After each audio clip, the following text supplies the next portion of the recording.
हर हर महादेव। प्रिय भक्तों, आज हम इस वीडियो में जानेंगे कि 2025 में हरियाली अमावस्या कब है। हरियाली अमावस्या की कथा और महत्व। पंचांग के अनुसार इस साल यानी 2025 की सावन अमावस्या 24 जुलाई को मनाई जाएगी। सावन अमावस्या को हरियाली अमावस्या भी कहा जाता है। इस दिन अपने पूर्वजों की आत्मा की शांति और मोक्ष के लिए विशेष पूजा का विधान है। मान्यता है कि पितृ कार्य और शिव पूजन करने से पितृ समेत देवों का आशीष मिलता है। साथ ही भगवान शिव भी प्रसन्न होते हैं और जातक को सुख समृद्धि का वरदान मिलता है। वैसे तो हर मास की अमावस्या का अपना महत्व होता है, पर इस साल की हरियाली अमावस्या का विशेष महत्व है, क्योंकि ज्योतिषियों की माने तो इस साल हरियाली अमावस्या पर हर्षण योग समेत कई मंगलकारी संयोग बन रहे हैं। इनमें गुरु पुष्य योग, अमृत सिद्धि योग, सर्वार्थ सिद्धि योग और शिव वास योग प्रमुख हैं। इन योग में देवों के देव महादेव और माँ पार्वती की पूजा करने से साधक की हर एक मनोकामना पूरी होगी। साथ ही सभी प्रकार के दुखों से मुक्ति मिलेगी। कहा जाता है कि आज के दिन जितना हो सके दान पुण्य करना चाहिए, पर खुद किसी और का कभी न खाएं, अन्यथा आपके सारे पुण्य समाप्त हो जाएंगे। आज के दिन हरियाली अमावस्या की कथा अवश्य सुननी चाहिए।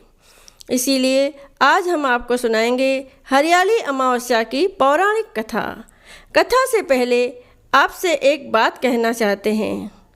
कथा को प्रेम से, श्रद्धा से अंत तक अवश्य सुनिएगा। तो आइए अब सुनते हैं हरियाली अमावस्या व्रत की कथा।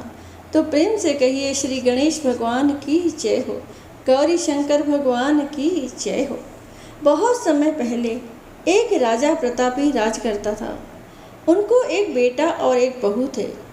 एक दिन बहू ने चोरी से मिठाई खा ली और नाम चूहे का लगा दिया, जिसकी वजह से चूहे को बहुत गुस्सा आ गया।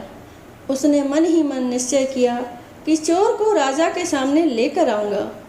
एक दिन राजा के यहाँ कुछ मेहमान आए हुए थे। सभी मेहमान राजा के कमरे में सोए हुए थे।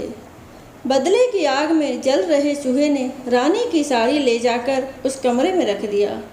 जब सुबह मेहमान की आंख खुली और उन्होंने रानी का कपड़ा देखा तो हैरान रह गए। जब राजा को इस बात का पता चला तो उन्होंने अपनी बहू को महल से निकाल दिया। रानी रोज शाम को दिया जलाती और ज्वार उगाने का काम करती थी। रोज पूजा करती, गुड़धानी का प्रसाद बांटती थी।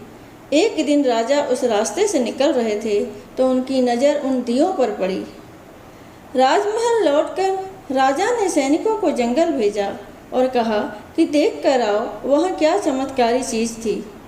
सैनिक जंगल में उस पीपल के पेड़ के नीचे गए।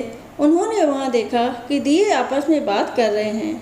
सभी अपनी अपनी कहानी बता रहे हैं। तभी एक शांत से दिए से सभी ने सवाल किया कि तुम भी अपनी कहानी बताओ। दिए ने बताया वह रानी का दिया है। उसने आगे बताया कि रानी की मिठाई चोरी की वजह से चूहे ने रानी की साड़ी मेहमानों के कमरे में रखी।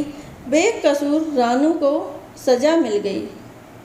सैनिकों ने जंगल की सारी बात राजा को बताई, जिसके बाद राजा ने रानी को वापस महल बुलवा लिया। जिसके बाद रानी खुशी खुशी राजमहल में रहने लगी। बोलिए गौरी शंकर भगवान की जय।